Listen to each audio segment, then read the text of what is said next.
In today's video, we're going to go over the top 5 best teams from the 2024 draft. This is who won the draft. From 5 to 1 we'll go. And if you haven't checked out the worst teams, I've already posted that one. Go and check that one out on my channel right after you finish this video. It will be linked at the very end. Don't forget to check out w.gg. I know I said it's 10% off here on the screen. However, it's 20% off when you use code SHREDDER or click the link in the description on all their products, their energy drinks, their bottles, everything else. 20% off anything on the website, w.gg. Go check it out or click the link in the description. Let's get right into this video.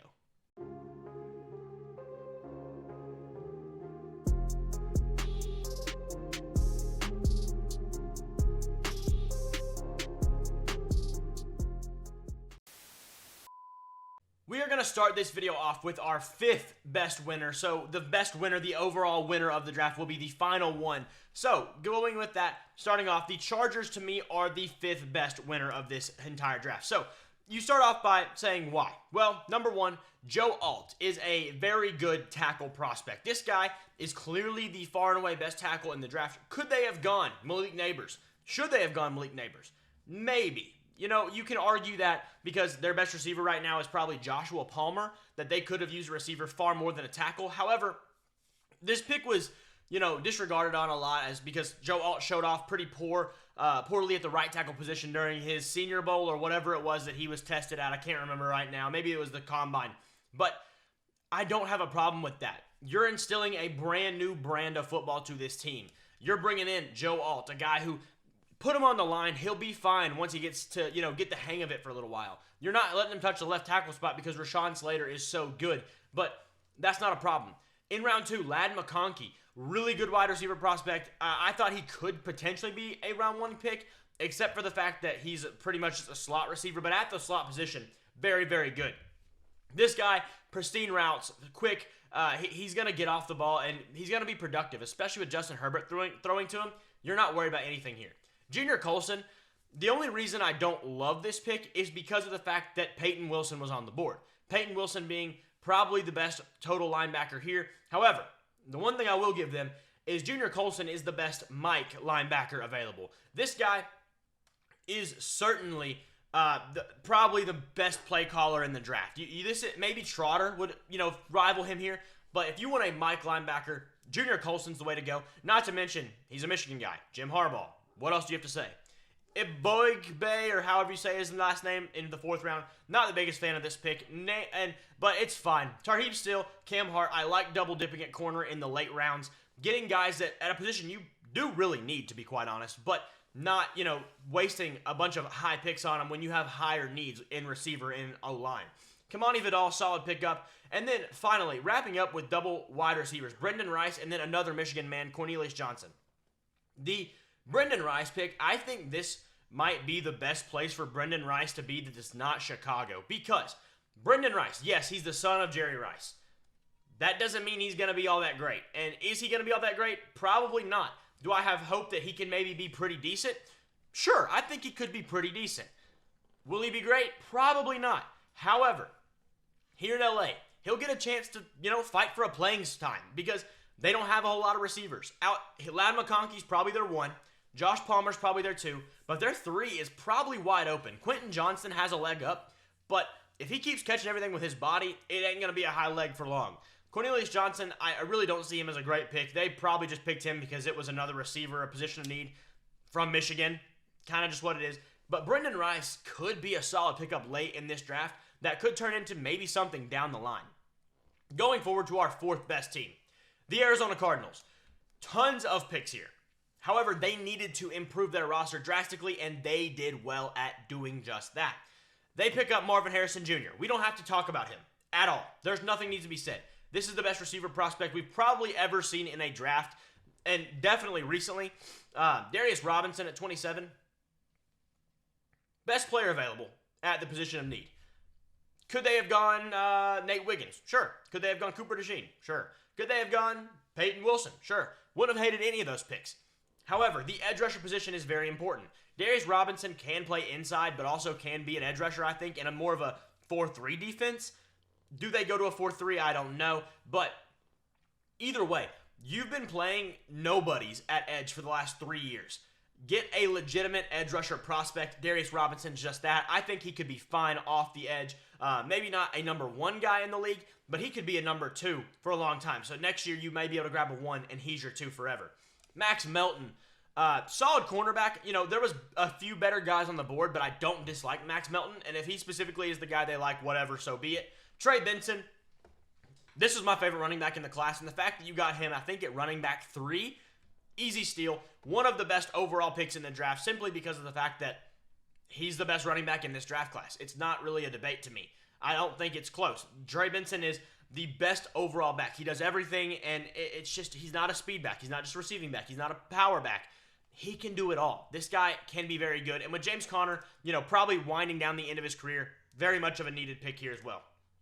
Isaiah Adams, fine pick there, but I want to go to Tip Ryman. Tip Ryman showed out in the combine, had a really good one there. I think this guy could be a very good tight end prospect right behind their Trey McBride starting tight end, but he could be an easy number 2, good blocker, very physical, nothing to worry about there. And then through the back few picks, I'm just going to go to Christian Jones. Really like him, especially in the 5th round. He's going to be a right tackle, so you can maybe move Paris Johnson back to left tackle, or play Paris at guard. Maybe it might be the best place for him. But you still have your left tackle that's been there for a long time that I can't remember his name right now. Not Beachum, I don't think. There's another one. Either way, you have a left tackle. You got now Christian Jones, who can be a legitimate right tackle if he develops correctly. And then you got Paris Johnson, a really good player who can play on the guard spots. Tawan Palmer and Jaden Davis, both solid as well. Really like their draft. And, you know, maybe they didn't get the best overall players outside of Marvin Harrison Jr., but they filled a lot of holes in this draft, which is an easy winner for me. The Indianapolis Colts are the next team that I think won the draft. They got the 3rd best spot to me. Laiatu Latu. Was he the best edge on the board? I don't particularly think so. Dallas Turner was better, in my opinion. Simple as that. However, either way, you took your pick of the litter, and it's a magnificent win for the Colts simply on the fact that they took an edge rusher. They haven't had a legitimate edge rusher since probably Dwight Freeney left.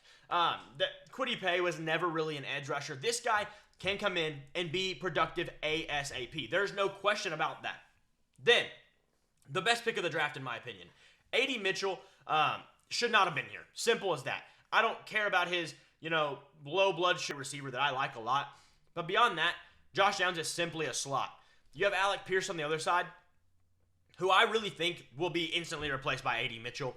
Alec Pierce is a lot better as a 4 anyways than a 3. But A.D. Mitchell, he might take over the wide receiver 1 spot in Indy within the first 2 years of his career. I think this guy is going to be a stud. Then, Matt Goncalves, or however you say his last name, really solid tackle prospect from Pitt. Don't mind him at all. That's more, he's not going to start. They have Bernard Ryman and Braden Smith, but he is a guy who will sit behind Braden Smith and be ready for when that guy has to leave because they're not going to be able to pay, Richardson and him and Bernard Ryman and Jonathan Taylor, etc. You get the point. Tanner Bortolini, really solid center prospect. Also going to be good for when their center leaves, who I am blanking on his name now as well. He's the center they have now is solid, so he's not going to play over him. What is his name? I don't know. Either way, he's not going to play over him, but whenever he leaves, they don't have to worry about it. They can replace him very quickly and easily and not be a problem. Ryan Kelly, finally came back to me. Either way, Anthony Gould at wide receiver, solid pickup. That's a depth pick. I really do like Jalen Simpson, their safety pick there at 164. Think it's probably their better pick of the two. You could have taken them flip-flopped as long as they're both there, and I would have liked Simpson better anyways. Micah Abraham and Jonah Laulu round up the draft. Just depth pieces that probably won't make the roster, but Laiatu Latu, A.D. Mitchell, Matt Goncalves, Tanner Bortolini, and Anthony Gould, really solid picks in this draft. Really winning there with A.D. Mitchell at 52 overall. Going to the second best team, I think it is the Pittsburgh Steelers. This team is clearly giving themselves a brand new identity. That is their goal here. Taking Troy Fautanu, a guy who most thought wouldn't even be at 20, that's a win in of itself. Did I love the pick at the time? No, but it is growing on me, absolutely. I didn't hate the pick, let me get that clear. Did not dislike the pick one bit. Liked it, fine, just didn't love it. I'm not to loving it yet, but it's much better. Troy Fautanu, a guy who maybe projects to guard, but likely plays right tackle for the Steelers, assuming they move Broderick Jones back over to the left side where he's more comfortable. They already have James Daniels. They already have Isaac Seumalo. They don't need a guard. They need a tackle. They need a right tackle, a pure right tackle. And Troy Fautanu really did play right tackle at Washington. His job was on the left side, but which was Michael Penix's front side because he was left-handed. So essentially did the job of a right tackle on the left side. Yes, it's a little different with the timing and the hand placement.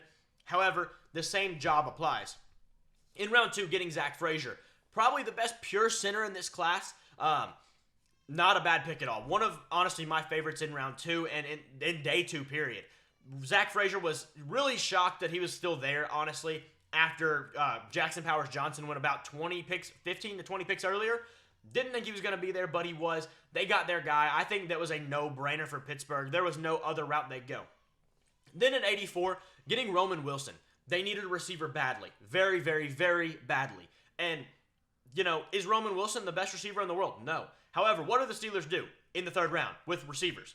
They make great receivers every time. And Roman Wilson, coming from Michigan, this is a guy you shouldn't be worried about whatsoever. His speed, his agility, his quickness, his route running, his hands, all of it is a great situation for Pittsburgh to be in. I don't think you're worried about him at all. He's going to come in. He's going to start in the slot. But the best part about him is he's not just going to have to work the short and intermediate parts of the field. He's going to be able to get separation downfield quickly with his speed. He's got a 4.39 speed, and he plays like it is the thing.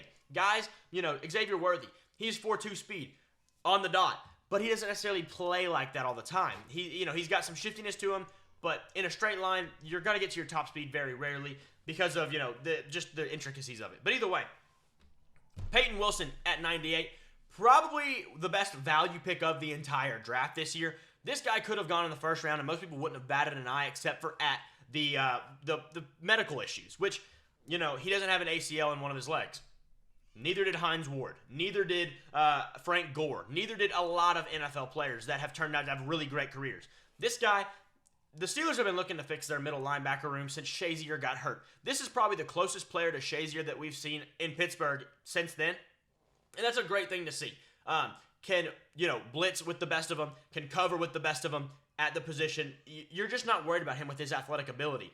Mason McCormick in the 4th round, I was shocked he was still there. Just a guy who, he's going to block everyone, and he's going to be a nasty, nasty blocker. He's going to be the future guard whenever they inevitably have to get rid of either Siamalo or James Daniels, more than likely Siamalo, because I believe they're both off contract next year, and Siamalo is quite a bit older.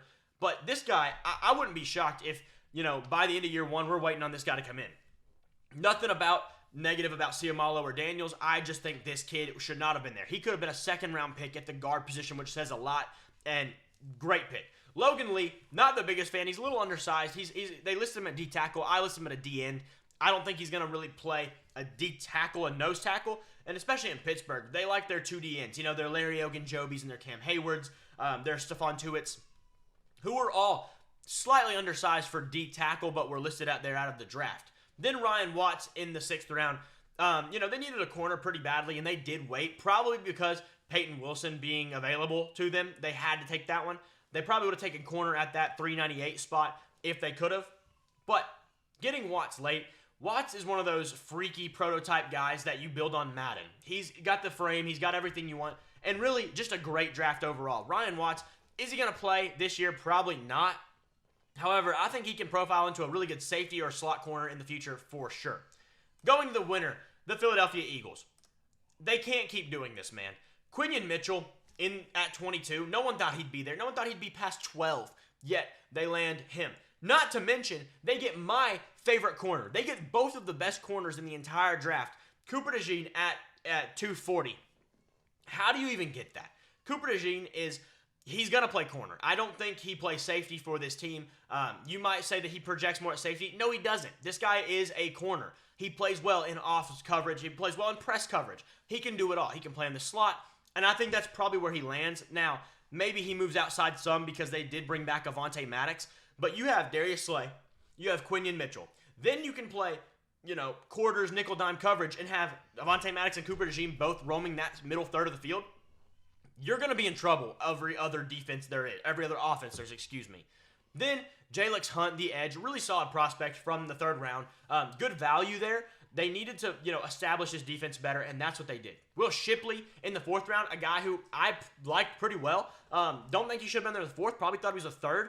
Granted, not the best running back, but he's kind of going to do it all. He's going to be a guy who can take off, the load from Saquon Barkley and be really solid in his role. Nothing you're upset about here.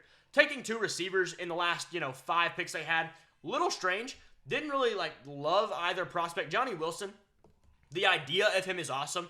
However, that just doesn't exist. Would they move him to tight end? Wouldn't shock me, or at least get him on the field in that sense, because he could be a great red zone threat with his size. He's 6'7", he's massive, he's got a lot of things going for him in that sense, but it just, there's nothing there that really just elates me because he has a lot of drops. He has a lot of, he's not the fastest guy. There's just issues there. And then Dylan McMahon late in the draft, and Trevor Keegan as well. 2 offensive linemen. You're not worried about these guys. They're going to be pretty solid in the NFL as depth pieces, I think, but that's really about it. Other than that, though, the Philadelphia Eagles, getting Quinion Mitchell and Cooper DeJean both, this secondary went from one of the worst in the league to maybe quite literally the best one. I mean, those 2 prospects with Darius Slay, with Reed Blankenship, and they brought in another safety, I believe, that I'm blanking on right now. This is going to be a good secondary. It can't not be with these young players, plus the old players, the veteran savvy, the young blood. It's a great mix, and I think the Philadelphia Eagles, once again, are the absolute winner of this draft.